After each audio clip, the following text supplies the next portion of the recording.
ഹോസ്പിറ്റലിന്റെ വരാന്തയിലൂടെ നനഞ്ഞു കുതിർന്നുകൊണ്ട് ഓടിവരുന്ന മാനവിനെ കണ്ടതും മയൂരിയാകെ വല്ലാതെയായി. വരാന്തയിൽ തന്നെ തുറിച്ചു നോക്കി നിൽക്കുന്നവളെ കണ്ടതും ജീവൻ തിരിച്ചു കിട്ടിയതുപോലെ അവൻ ഓടിച്ചെന്നവളെ കെട്ടിപ്പിടിച്ചുകൊണ്ട് ചുമരിലേക്ക് ചാഞ്ഞു. മാനു, നീ എന്തായി കാണിച്ചത്? പുറത്തെ ഈ ഇടിയും മിന്നലും കാറ്റും മഴയും ഒന്നും നീ കാണുന്നില്ലേ? ഈ സമയത്ത് ആരാ നിന്നോട് ബൈക്ക് ഓടിച്ച് വരാൻ പറഞ്ഞത്? ശാസനയോട് ചോദിച്ചുകൊണ്ടവൾ അവൻ്റെ മുതുകിൽ പതിയെ തലോടി. അത് പിന്നെ നീ ഹോസ്പിറ്റലിൽ അഡ്മിറ്റാണെന്ന് അറിഞ്ഞപ്പോ മഴയാണെന്ന് പോലും നോക്കാതെ മുണ്ടും മടക്കി കുത്തി ഇങ്ങി ഇറങ്ങിയല്ലേ? തെറ്റ് ചെയ്ത കുഞ്ഞിനെ പോലെ തൻ്റെ മുന്നിൽ തല കുനിച്ച് നിൽക്കുന്നവനെ കണ്ടതും അവളൊന്ന് പുഞ്ചിരിച്ചു. അല്പം മുമ്പ് അവൻ തന്നെ കെട്ടിപ്പിടിച്ചപ്പോൾ ഭയത്തോടെയുള്ള അവൻ്റെ ഹൃദയമിടിപ്പ് അവൾ തൊട്ടറിഞ്ഞിരുന്നു. സാരമില്ല, നീ വന്ന് ഡ്രസ്സ് മാറ്. നീയൊന്നും കഴിച്ചു കാണില്ലല്ലോ അല്ലേ? ഞാൻ എന്തെങ്കിലും ഓർഡർ ചെയ്യാം എന്ന് പറഞ്ഞുകൊണ്ടവൾ തൻ്റെ ഒരു ടീഷർട്ടും ഷോർട്ട്സും ടവലും അവന് നേരെ നീട്ടി. അതുമായി ബാത്റൂമിലേക്ക് പോകുന്നവനെ കണ്ടതും അവൾ നേർമയായൊന്ന് പുഞ്ചിരിച്ചു. അനിയനാണോ അതോ മകനാണോ അവൻ നിനക്കെന്ന് ആരെങ്കിലും എന്നോട് ചോദിച്ചാൽ എനിക്കതിന് ഉത്തരവുണ്ടാവില്ല. മറിച്ച് അവനോട് ഞാൻ അവൻ ആരാണെന്ന് ചോദിച്ചാൽ ഒറ്റ ഉത്തരമേ കാണൂ, ചേച്ചിയമ്മ. തന്നെക്കാൾ 8 വയസ്സിന് ഇളയതാണവൻ, തൻ്റെ കുഞ്ഞനിയൻ. എന്തിനും ഏതിനും അവനാണ് എൻ്റെ കൂട്ട്. MBBS മതിയെന്ന് അച്ഛൻ നിർബന്ധം പിടിച്ചപ്പോൾ അവനാണ് പറഞ്ഞത് എൻ്റെ ചേച്ചി നേഴ്സായാൽ മതിയെന്ന്. അവൻ പറഞ്ഞാൽ പിന്നെ ആരെന്ത് പറഞ്ഞിട്ടും കാര്യമില്ലെന്ന് അറിയാവുന്നത് കൊണ്ട് എല്ലാവരും അവൻ്റെ തീരുമാനത്തെ അംഗീകരിച്ചു. പുറത്തെവിടെയെങ്കിലും പോയി ജോലി ചെയ്യാൻ പറഞ്ഞപ്പോൾ ഞാൻ എപ്പോഴും അവൻ്റെ കൂടെ വേണോ എന്ന് പറഞ്ഞുകൊണ്ട് അവൻ തന്നെ അത് വേണ്ട എന്ന് വെപ്പിച്ചു. ഇതിപ്പോൾ മൈഗ്രെയിൻ കൂടിയതുകൊണ്ട് ഒരു ദിവസം ഇവിടെ റെസ്റ്റ് എടുത്തോ എന്ന് ഡോക്ടർ പറഞ്ഞപ്പോൾ എതിർക്കാൻ കഴിഞ്ഞില്ല. അല്ലെങ്കിലും 3-4 ദിവസമായുള്ള ഓട്ടപ്പാച്ചിലാണ്. അത്രയേറെ കേസുകളാണ് ഇപ്പോൾ എമർജൻസി ഡിപ്പാർട്ട്മെൻറ്റിൽ വന്നു പോകുന്നത്. പ്രകൃതി ദുരന്തങ്ങൾ കൊണ്ടുണ്ടാകുന്ന അപകടങ്ങളുമുണ്ട്, എങ്കിലും ഏറിയതും ആക്സിഡൻറ്റുകളാണ്. മഴയത്ത് സൂക്ഷിച്ച് വണ്ടി ഓടിക്കണമെന്ന് പറഞ്ഞാൽ പലരും അത് കേൾക്കാറില്ല. അതുകൊണ്ട് എന്താ, നമ്മുടെ മാത്രമല്ല ഓപ്പോസിറ്റ് സൂക്ഷിച്ചു പോകുന്നവരും അപകടത്തിലാകും. ചേച്ചി, നീ വന്നോ? വന്നിത് കഴിക്ക്. മുന്നിലെ പ്ലേറ്റിൽ നിന്ന് മസാലദോശ കുഞ്ഞു പീസാക്കി സാമ്പാറിലും ചമ്മന്തിയിലും മുക്കിക്കൊണ്ട് അവൾ അവന് നേരെ നീട്ടിക്കൊണ്ട് സ്നേഹത്തോടെ പറഞ്ഞു. നീ കഴിച്ചോ? ഞാൻ നേരത്തെ കഴിച്ചതാ, മെഡിസിൻ കഴിക്കാനുണ്ടായിരുന്നു. ക്ലാസ്സും കഴിഞ്ഞ് നീ നേരെ ഇങ്ങോട്ടാണോ വന്നത്? അല്ല, വീട്ടിൽ പോയപ്പോഴും അമ്മ പറഞ്ഞത് നിനക്ക് വയ്യാതായി ഇവിടെ അഡ്മിറ്റാണെന്ന്. പിന്നൊന്നും നോക്കിയില്ല, ഓടിപ്പിടിച്ചിങ്ങ് പോന്നു. അവൾ നീട്ടിയ ദോശ കഴിച്ചുകൊണ്ടവൻ കയ്യിലെ ഫോണിലേക്ക് നോക്കി. അതിൽ ചാർജ് തീരാറായി എന്ന് കണ്ടതും അവൻ ചുറ്റിലും നോക്കി. ചേച്ചി, നിന്റെ ചാർജർ എവിടെ? എൻ്റെ ബാഗിൽ കാണും.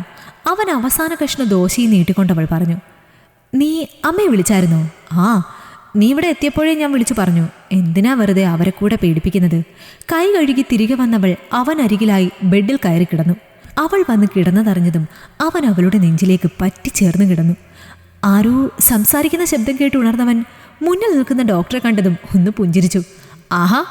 ഇയാള് ഇന്നലെ പാതിരാത്രി തന്നെ ഇങ്ങെത്തിയല്ലേ? ഞാൻ ഇവളോട് പറഞ്ഞതാ, കേട്ട പാതി കേൾക്കാത്ത പാതി ഇയാളിങ്ങ് എത്തുമെന്ന്. ഞാൻ വന്നത് അവിടെ നിൽക്കട്ടെ. ചേച്ചിക്കിപ്പോൾ എങ്ങനെയുണ്ട്? അവൾക്ക് പ്രശ്നമൊന്നുമില്ല. കുറച്ച് ദിവസമായിട്ട് ആള് ഡേ നൈറ്റ് ഡ്യൂട്ടിയിലാണ്. അപ്പോൾ ഉറക്കം കണക്കാ. താൻ ദേഷ്യപ്പെടണ്ട. അവൾ മാത്രമല്ല, ഒരുവിധം എല്ലാവരും ഇടതടവില്ലാതെ ഡേ നൈറ്റ് ഡ്യൂട്ടി ചെയ്തുകൊണ്ടിരിക്കുക. ഡിസ്ചാർജ് ആണെങ്കിൽ ചേച്ചി എനിക്ക് വീട്ടിലേക്ക് കൊണ്ടുപോയിക്കൂടെ? കൊണ്ടുപോയിക്കോളൂ. 2 ദിവസത്തെ ലീവ് ഞാൻ റിപ്പോർട്ട് ചെയ്തോളാം എന്ന് ഡോക്ടർ പറഞ്ഞുകൊണ്ട് ഡോക്ടർ അവളെ നോക്കി പുഞ്ചിരിയോടെ പറഞ്ഞു. വീട്ടിലെത്തിയതും മുഖവും വീർപ്പിച്ചുകൊണ്ട് തന്നോടൊന്നും മിണ്ടാതെ നടക്കുന്ന അനിയനെ കണ്ടതും അവൾ കാര്യം എന്താണെന്ന അർത്ഥത്തിൽ അച്ഛനെയും അമ്മയെയും നോക്കി. അവർ കാര്യം അറിയില്ലെന്ന അർത്ഥത്തിൽ കൈ മലർത്തിയതും അവൾ സംശയത്തോടെ അവനെ നോക്കി. ആരോഗ്യം നോക്കാതെ ഒരുത്തി മറ്റുള്ളവരെ നോക്കാൻ നടക്കുന്നു. ഡോക്ടറായാൽ ഒരു സ്വസ്ഥതയില്ലാതെ ഫുൾ ടൈം പഠിത്തവും സെമിനാറും ഡ്യൂട്ടിയും ഒക്കെയായി സ്വന്തം കാര്യം നോക്കാൻ സമയം കിട്ടില്ലല്ലോ എന്ന് ഓർത്തിട്ടാ നേഴ്സായാൽ മതിയെന്ന് പറഞ്ഞത്. ഇതിപ്പോൾ പിടിച്ചതിലും വലുതാണല്ലോ മാളത്തിൽ. റെസ്റ്റ് ഇല്ലാതെ ഫുൾ ടൈം ജോലി ചെയ്യാൻ ഇവളാരാ? സൂപ്പർ ഗേളോ അതോ വണ്ടർ വുമണോ? റൂമിലിരുന്നു കൊണ്ട് ദേഷ്യത്തോടെ പിറുപിറുക്കുന്നവനെ കണ്ടതും കാര്യം മനസ്സിലായവൾ പുഞ്ചിരിയോടെ അച്ഛനെ നോക്കി. അല്ല, ഈ കാര്യത്തിൽ ഞാൻ അവൻ്റെ കൂടെയാ. ഇങ്ങനെ ആരോഗ്യം നോക്കാതെ ജോലി ചെയ്താൽ നിനക്ക് വല്ല അസുഖവും വരില്ലേ മോളെ? അത് ശരിയാണ്, പക്ഷേ അച്ഛനൊന്ന് ആലോചിച്ച് നോക്കിക്കേ. നമ്മളൊരു ഹോസ്പിറ്റലിൽ പോയാൽ അവിടെ നമ്മളെ ശ്രദ്ധിക്കാൻ സ്റ്റാഫ് ഇല്ലാതെ വരുന്ന ഒരവസ്ഥ. മോളെ, നീ പറയുന്നത് കാര്യം തന്നെയാണ്.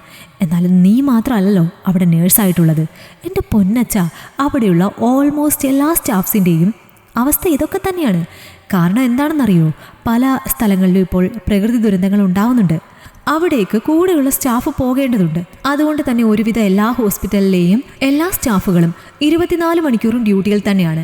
ആരോഗ്യ മേഖലയിലും മറ്റും ഉള്ള ഒരു ആൾ പോലും സത്യത്തിൽ ഒരു നിമിഷം പോലും റെസ്റ്റ് എടുക്കാൻ പറ്റിയ അവസ്ഥയിലല്ല എന്ന് പറഞ്ഞുകൊണ്ടവൾ തളർച്ചയോടെ കസേരയിലേക്ക് ചാഞ്ഞു.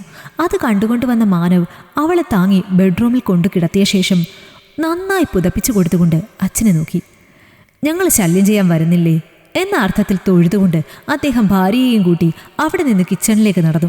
അവളുടെ നെറ്റിയിൽ പതിയെ മസാജ് ചെയ്തു കൊടുത്തുകൊണ്ടവൻ അവൾക്കരികിൽ തന്നെ ഇരുന്നു. രാത്രി ഏറെ വൈകിയതും ഞെട്ടി ഉണർന്നവൾ ചുറ്റും നോക്കി. താൻ വീട്ടിലാണെന്നറിഞ്ഞവൾ ആശ്വാസത്തോടെ ബെഡിൽ എഴുന്നേറ്റിരുന്നു. തനിക്കരികിൽ ചെയറിൽ ഇരുന്നുറങ്ങുന്ന അനിയനെ കണ്ടതും അവൾ പുഞ്ചിരിയോടെ അവൻ്റെ മുഖത്ത് പതിയെ തലോടി.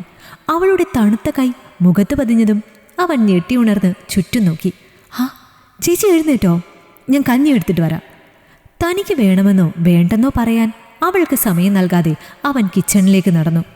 ഓരോ സ്പൂണ് കഞ്ഞിയും ശ്രദ്ധയോടെ കോരി തനിക്ക് നേരെ നീട്ടുന്ന അനിയനെ കണ്ടതും സന്തോഷം കൊണ്ട് അവളുടെ കണ്ണുകൾ നിറഞ്ഞു.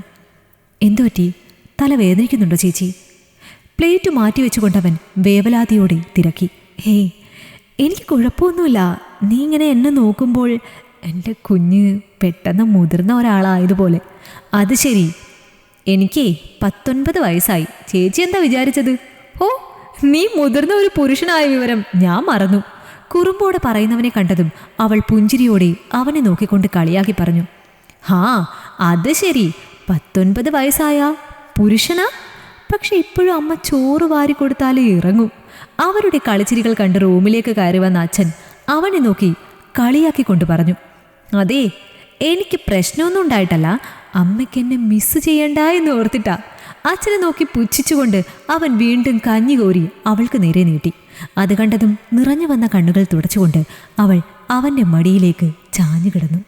ഈ കഥ നിങ്ങൾക്കിഷ്ടമായെങ്കിൽ ലൈക്ക് ചെയ്യൂ. നിങ്ങളുടെ അഭിപ്രായങ്ങൾ കമന്റായി രേഖപ്പെടുത്തൂ. കൂടുതൽ കഥകൾ കേൾക്കാൻ ഈ ചാനൽ സബ്സ്ക്രൈബ് ചെയ്യൂ.